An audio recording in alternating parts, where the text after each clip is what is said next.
Jérôme Marcy, donc là, DevOps Engineering Manager. Je crois qu'aujourd'hui, je reprends plus une casquette de Product Owner sur l'usine logicielle, puisque j'ai repris un poste tout récemment. Et ça me paraissait intéressant de venir ici pour vous partager notre expérience au sein d'SNCF Connect. Je crois que je vais avoir une petite période de stress là, mais j'espère que ça va passer. Je suis encore pas trop l'habitude. Donc pour ce GitLab Connect Day, tout d'abord je vais vous présenter la SNCF Connect, pardon. Pour nous situer, donc nous sommes une entreprise privée au sein du groupe SNCF et plus particulièrement dans la SNCF Voyageurs. Et donc on utilise GitLab depuis quelques années. Quelques petits slides pour vous présenter également le produit phare de l'entreprise, SNCF Connect, que maintenant chacun connaît. Donc c'est le produit principal. À côté de ça, il y a quand même tout un tas d'autres applicatifs. Je ne peux pas tous les nommer puisque c'est plusieurs centaines. Et donc ça fait tout ça beaucoup de monde. Et là c'est pour ça qu'on a une usine logicielle qui est partagée pour toutes les applications, parce qu'il y a environ 1100 comptes d'utilisateurs pour environ quelques milliers de projets. Et pour assurer qu'on ait ensemble des pratiques communes et des outils communs, on a une équipe qui est dédiée, qui va proposer un ensemble d'outils pour gérer les builds, la sécurité, la qualité. Donc là, j'en ai mis quelques-uns, vous allez reconnaître quelques logos, Jenkins, Artifactory, et le petit dernier, Maxstadium, dont je vais vous parler un peu plus en détail plus tard. Et donc chez nous, on a des petits noms sur les équipes, et l'équipe qui gère l'usine logicielle, c'est les Avengers. Donc s'il y en a qui sont curieux de pourquoi les Avengers, je vous invite à venir me poser la question un peu plus tard. Je serais ravi de vous expliquer. Et cette équipe, elle est accompagnée d'une cellule Product Tech qui elle-même aussi est transverse à toutes les équipes. Et c'est au sein de cette cellule Product Tech que j'ai pris pendant 3 ans la gestion de l'usine logicielle. Donc plus particulièrement sur GitLab. Donc pour vous donner un peu l'ordre d'idée, c'est 1100 comptes pour environ, là j'ai regardé les temps de février, 110 000 heures de CI. Ça fait quand même un petit paquet pour notre environnement. Et sur les 1100 comptes, il y a environ 8 à 900 développeurs. Il y a, j'estime, environ une centaine de comptes de ce qu'on appelle les comptes de service qui aujourd'hui sont facturés, mais qui nous sont utiles pour aller naviguer sur les différents outils, avec un compte qui est centralisé sur la fédération d'identité et qui en fait ne passe pas là entre les produits. Et il y a aussi tout un tas d'autres de comptes, comme des PO et des PM, dont je fais partie, où je ne suis pas vraiment un vrai dev, mais en fait je fais quand même quelques commits de temps à autre. Ça m'arrive encore. Voilà pour l'usine logicielle. Donc plus particulièrement sur GitLab, l'historique un petit peu de l'évolution. Un peu égoïstement, je vois que sur ma slide, j'ai mis ma timeline à 2020, date à laquelle j'ai pris en charge la gestion de l'usine logicielle, mais en fait, GitLab est là depuis bien plus longtemps, depuis 2013, je crois, le premier compte, le compte route GitLab date de 2013. Donc on est organisé au sein de tout SNCF Connect en 6 factories, 70 feature teams et environ 7500 en VM, il y a quelques années encore. Donc on ne peut plus trop parler de VM, puisqu'on est passé sur le cloud. Mais donc en 2020, jusqu'en 2020, on était sur la GitLab Community. Et on a fait le focus de passer sur des niveaux d'entreprise, d'une part pour aller chercher du support, parce que GitLab quand même c'est quand même le cœur du système, et donc fallait sécuriser cette plateforme et aussi aller chercher quelques petites informations. Moi j'étais très friand, notamment c'était l'Elasticsearch pour aller chercher des stats, faire des stats sur les technos, sur les tendances surtout. Et avec cet index Elasticsearch, j'ai pu faire pas mal de choses. Donc en 2020, à la suite, ensuite, après qu'on ait migré sur la GitLab Starter, on nous a demandé de faire un move to cloud. Donc on était sur 2 data centers, et là on nous a dit, en 1 an, tout le monde va sur le cloud. Ouh, 7500 VM à l'échelle de toute l'organisation, c'était un sacré boulot, un sacré challenge, et donc on l'a relevé, enfin l'équipe l'a relevé, moi j'y étais pas pour grand chose, j'ai surtout piloté, c'est surtout eux qui ont fait le boulot. Mais moi, pendant ce temps-là, j'ai pas mal joué avec l'Elasticsearch justement pour aller chercher les tendances, et notamment des informations comme qui fait du Jenkins, qui fait du GitLab CI, qui fait du Java, du Gradle, du Maven. Et du coup, ça nous a permis d'orienter nos choix, parce que dans le Move to Cloud, à l'époque, on avait 20 runners, je crois, un truc comme ça, une vingtaine de runners. Et on voyait qu'en fait, tous les nouveaux projets partaient sur GitLab CI. Donc c'était une technologie qui était de plus en plus présente. Et donc on s'est dit, plutôt que de mettre des VM dans notre Move to Cloud, on va faire le pas d'aller faire de la techno cloud, donc du Kubernetes, pour absorber cette potentielle évolution.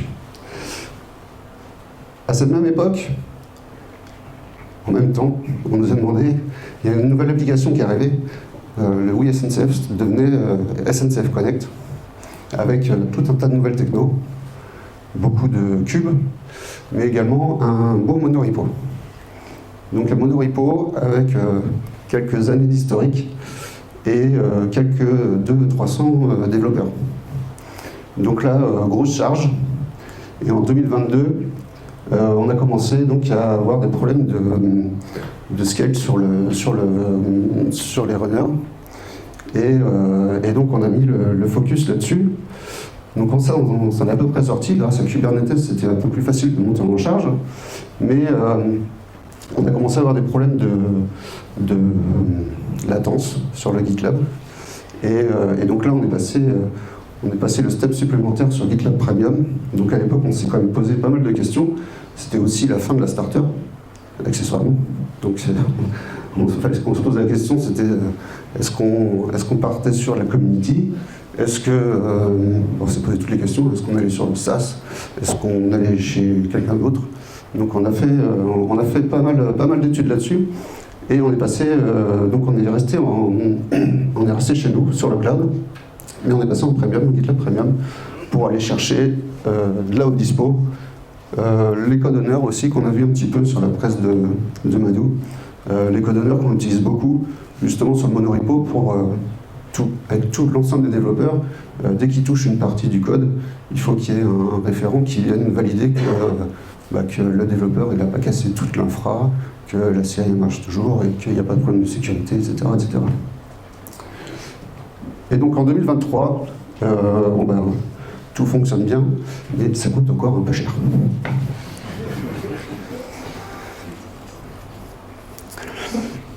Donc du coup, j'ai choisi de mettre le focus sur ce qui nous est arrivé sur ces derniers temps, les gros chantiers. J'espère que ça ne va pas être trop technique, j'ai essayé de rester vague. Ce que je vous disais tout à l'heure, c'est que quand on est arrivé avec le monorepo, donc les gens disaient, les utilisateurs jouaient le mot, GitLab c'est lent. Oui, mais là on ne peut pas faire grand chose. Et donc là les petits signes, hein, le spin qui tournait sur les merge requests, là il n'arrivait carrément pas à lancer la CI. Il disait qu'il n'arrivait pas à récupérer le YAML, donc il n'y avait pas de pipeline. Et oui, mais on a une map là et tout. Alors, donc on avait un peu la pression là-dessus. Et malgré les 8 instances de GitLab, on avait un petit problème, c'était ici. C'était sur le stockage, donc parce que sur le Move to Cloud, avant le Move to Cloud, en on-prem, on était sur un répertoire partagé. Et donc quand on a basculé sur le cloud, on a utilisé un même système de réseau de fichiers partagés. Et en fait, ça faisait goulot d'étranglement. Et avec le monorepo, toutes les grosses merge requests qui arrivaient, tout le rebase, ça saturait le système, et donc du coup ça s'empilait jusqu'à l'IHM, et là c'était la cata, quoi. Et grâce au support et avec la GitLab Premium, ce qu'on a fait, eh bien, c'est qu'on est passé, on a enlevé le FS, le système de réseau partagé, pour passer sur la nouvelle technologie Vitali Praeffect, qu'on suivait depuis quelques temps déjà. Mais comme on avait maintenant le support de la Premium, c'était plus simple à mettre en place. Et là, je vous ai mis un exemple de graphe de avant-après. Donc là, GitLab c'est lent et ça marche plus. Et puis là, après, tout roule, pas de problème. Petit focus sur les runners maintenant, puisque, comme je vous l'ai dit tout à l'heure, quand on est arrivé sur le cloud, on avait 40 runners. Et quand on a commencé à migrer, il y avait SNCF Connect aussi qui était en train de construire son application. Et puis, début d'année, toc toc, salut Jérôme, on aurait besoin d'un runner en plus. Bon, ok, on va remettre une VM. 2 jours après, nous en faut encore un autre. Bon, on va en remettre 2 autres alors.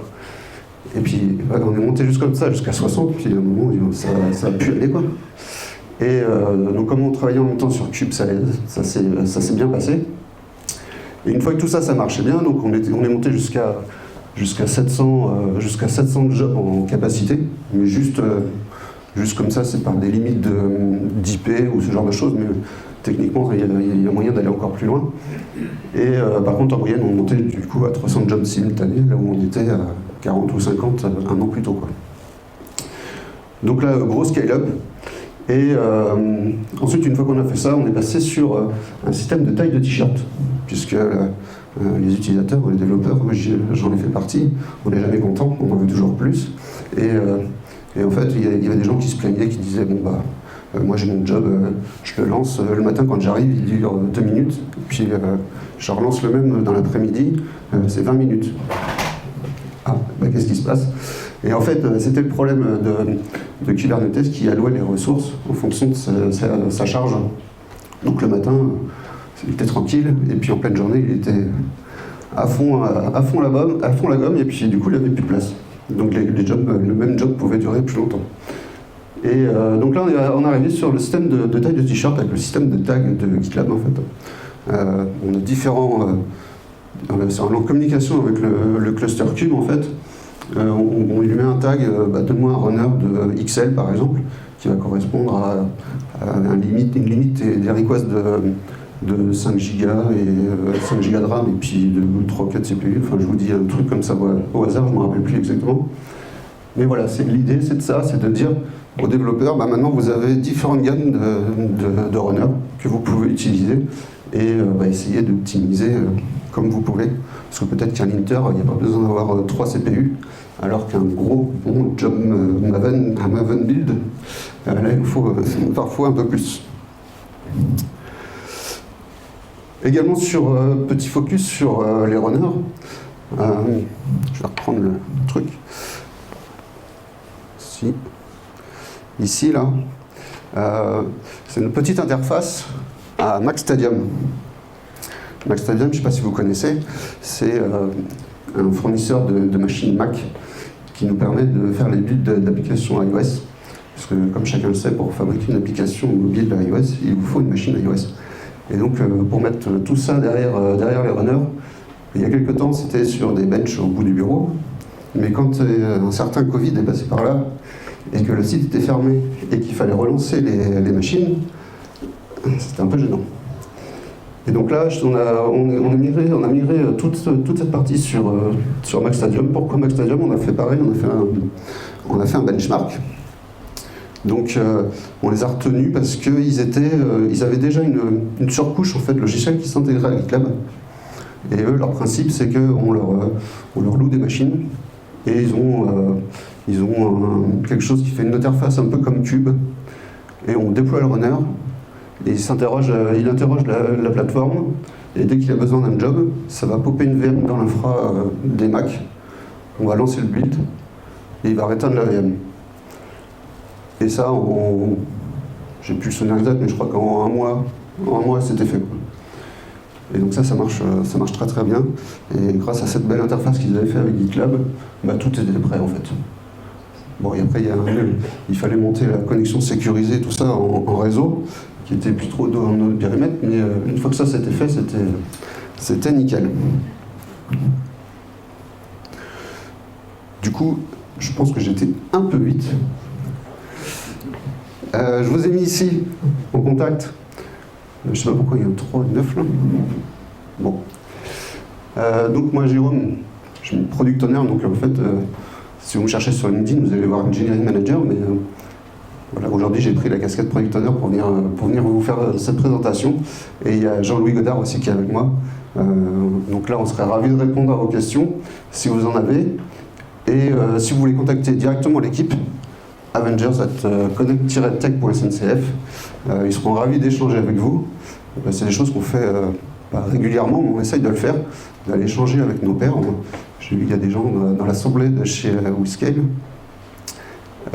Et donc on le fait souvent. C'est bien de dire, partager un peu des expériences, les problématiques qu'on a.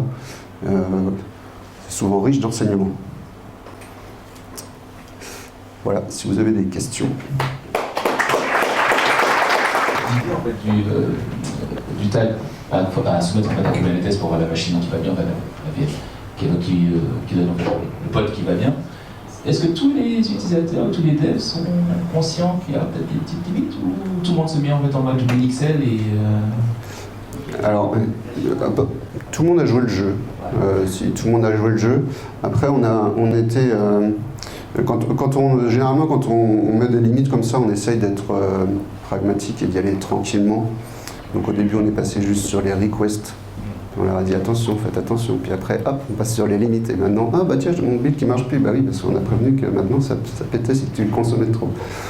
Mais ouais, ça marche très bien. Mais c'est surtout que, en fait, c'est pas la machine qu'on va provisionner derrière, c'est toujours les mêmes, en fait. Parce que c'est un pool de machines, en fait, qui monte derrière le cube. Mais en fait, c'est le déploiement du runner qui dit qu'on va faire un request à 5 CPU ou à 15, et puis autant en RAM, en fait. Donc c'est vraiment sur l'allocation de la ressource qu'on va jouer, plus que sur la taille de la machine en elle-même. Après, si on veut monter à des jobs XXXXL, oui, on sera peut-être obligé, mais là, derrière le cube, déjà, c'est déjà des grosses machines.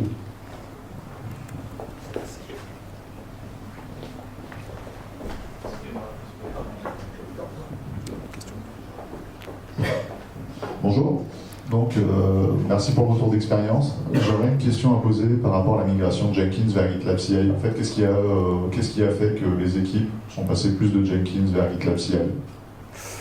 Alors bonjour, oui, en fait, on ne peut pas vraiment parler d'une migration, c'est plutôt une tendance. Grâce à l'Elasticsearch, justement, j'avais commencé à tracer ça, et c'est là que je m'étais rendu compte que finalement tous les nouveaux projets avaient tendance à partir sur GitLab CI, alors que les projets Jenkins se stagnaient. Donc c'était plus une tendance sur les nouveaux projets. Il y a eu quelques gros projets qui ont fait des migrations, plus pour suivre une tendance et pour un peu aussi... il y a pas mal d'équipes qui trouvent que Jenkins est un peu vieillissant. Et après quelques années aussi, il y a tout un tas de codes autour du Groovy qui sont un peu compliqués à maintenir. Et même en termes de sécu, c'est pas simple à suivre le Jenkins.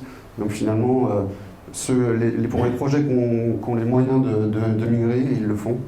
Après, quand c'est trop compliqué, qu'ils n'ont pas les budgets, du coup, ils le font pas, ils restent comme ça, quoi. En tout cas, il n'y a pas de politique de migration aujourd'hui de demande, quoi. Ça veut donc dire qu'il vous en reste, hein, et que vous n'avez pas prévu de faire une migration à terme pour ce genre de choses? Ça veut dire qu'il nous en reste effectivement des Jenkins. Le Jenkins chez nous, il était un peu vieillissant, et quand on a fait le move to cloud, en fait, on a choisi de garder les mêmes solutions technologiques. Et c'était déjà des vieillissants avant le cloud, donc maintenant, voilà. C'est difficile de s'exprimer là-dessus, mais du coup, on le fait... pardon. Allez. Pardon. Oui, le Jenkins, c'est difficile de le migrer, même si là on a fait le choix, on avait des problèmes encore d'adhérence sur des montées de version à cause de vieux projets en JDK 8. Et du coup, on a fait le pas quand même de migrer un petit peu l'infra du Jenkins pour passer sur le Cube aussi, pour avoir des agents sur le Cube. Mais clairement, on fait pas plus d'efforts que ça sur la plateforme. On la maintient comme on peut.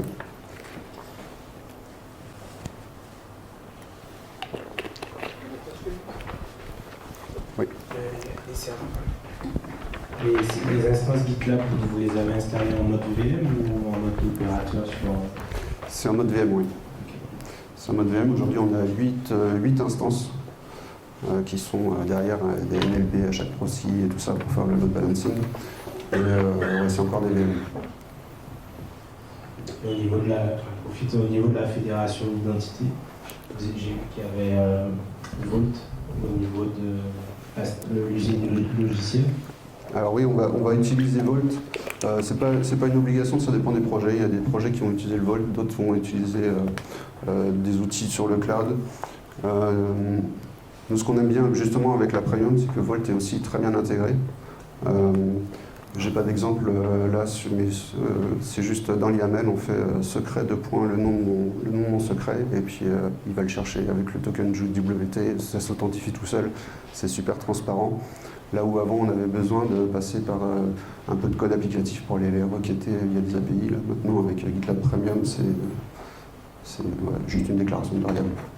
Ça veut dire qu'avant 2020, avant que vous ayez la version premium, vous renseignez les secrets dans l'IHM de GitLab?